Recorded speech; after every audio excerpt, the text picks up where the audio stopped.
The Churchill cult has now really reached such proportions that it's out of control. Any little tidbit to do with Churchill is turned into a book. And I asked myself, why?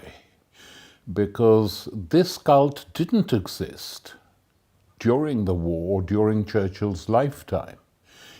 During his actual life, he was seen as a very divisive opportunist and right-wing politician. This is acknowledged even by Boris Johnson in his book on Churchill.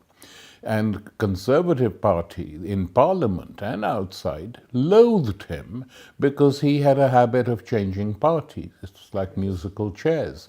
So when he was finally made Prime Minister in 1939, most Tories never applauded when he entered the House of Commons. It was Labour who applauded him and cheered him because he decided to fight Hitler, probably the most important and acceptable event in his entire life.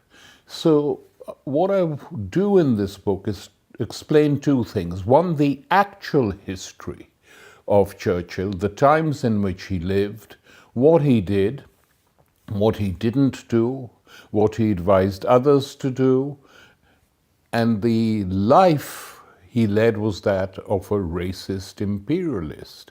And it's not people like me who call him a racist, he himself acknowledged it. In fact, time and time again suggested that he believed, till the end of his life, that white people were superior. And that was, of course, related to the empire. When necessary, they had to fight and control white oppositionists as well. Ireland, of course, is the most dramatic example of the British Empire closer to home.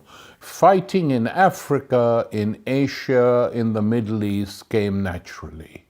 So why is it that Churchill, who was a reactionary politician on the right, very sympathetic, incidentally, to fascism, he supported Mussolini in Italy, he supported Franco in Spain. In fact, the three biggest supporters of Franco in Europe were Hitler, Mussolini, and Churchill. Churchill, of course, was not then in office, but he time and time again said that he was on Franco's side in the Spanish Civil War.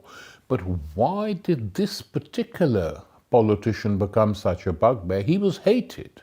You know, there's no doubt about that. He was hated within the working class movement for his role played in as Home Secretary in Tony Pandy in crushing the miners' strikes in Wales. You have to understand that the reason Churchill was defeated at the end of the Second World War, which surprised people because the wartime cult had been built up globally, and it was assumed automatically that Churchill would win the elections in 1945. He lost, and the reason he lost is because the British working class in the main, but not alone, lots of people within the middle class intelligentsia were simply fed up with the Tories and fed up with Churchill.